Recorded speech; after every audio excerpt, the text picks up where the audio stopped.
welcome into this carrier update. I'm Tony Mulvey, joined by Donny Gilbert. Donny, get us started by breaking down rejection rates, looking across all modes, just because we're coming up into the month. End of the month is tomorrow, but really the end of October is pretty anticlimactic in comparison to other ends of the month, just given the time in between the end of the third quarter and really the start of the rush that really starts to pick up steam around that November 15th. Yeah, so it should have already started, but I can't wait till tomorrow to talk about it because it'd be too late. But right now, if you have the opportunities, you need to push your rates up if you're on the spot market. Yeah.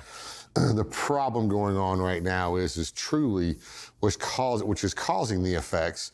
Well, we've been using the word capacity. Well, we can also use the word volumes. Either we have too much capacity or not enough volumes, one way or the other. Yeah, they're imbalanced. Yeah, so and that'll eventually even out as we lose capacity or gain volumes, and then rates will start to turn back around.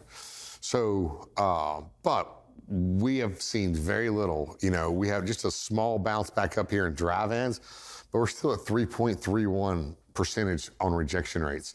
Flatbed was doing better, but it's dropped down just a little bit. It's 8.32, and reefer's still in decline here at 6.14. It's kind of flattened out over the last day or so, but they're all three struggling. Yeah, I think one of the interesting, where you talked about this supply demand, and that's what Zach Strickland's chart of the week was a while back when he said we have 25% excess capacity. The amount of capacity was covering 25% more volume at the peak.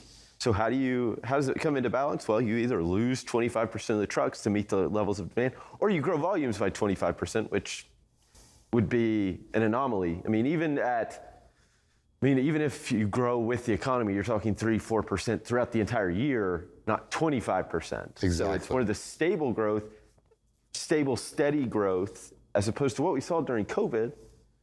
But the capacity front, it's just not leaving the market at the pace needed to kind of bring these into alignment.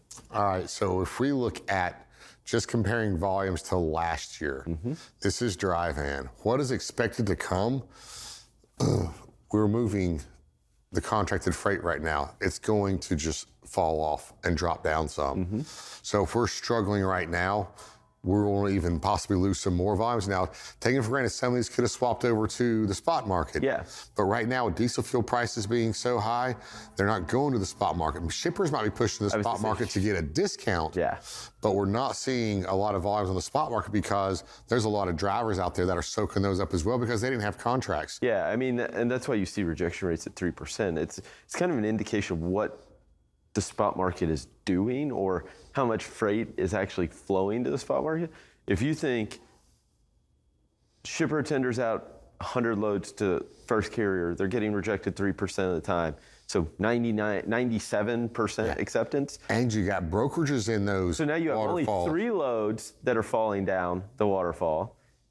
At 97% there, all 3 are being taken, right? So like nothing's actually making its way all the way through the routing guide to the spot market. The only way you're gonna see real spot market volume is, one, we get to the holiday and drivers do come off the road and we see upward movements in rejections, or a shipper just goes directly to the spot market because there is a discount. I say we have brokers on those waterfall lists now. And they're not gonna If I'm a broker, it's not going past me. Yeah. I would probably fire any CSR that rejected a load right now because you can find anything to get anything covered. Yeah, right. A broker, and a lot of the large ones, I mean, they have, 100,000 carriers in their base, at least, versus an asset-based carrier that, the largest one has, 25,000 trucks? So, I mean, you think about the expansion or the available capacity that a brokerage now offers.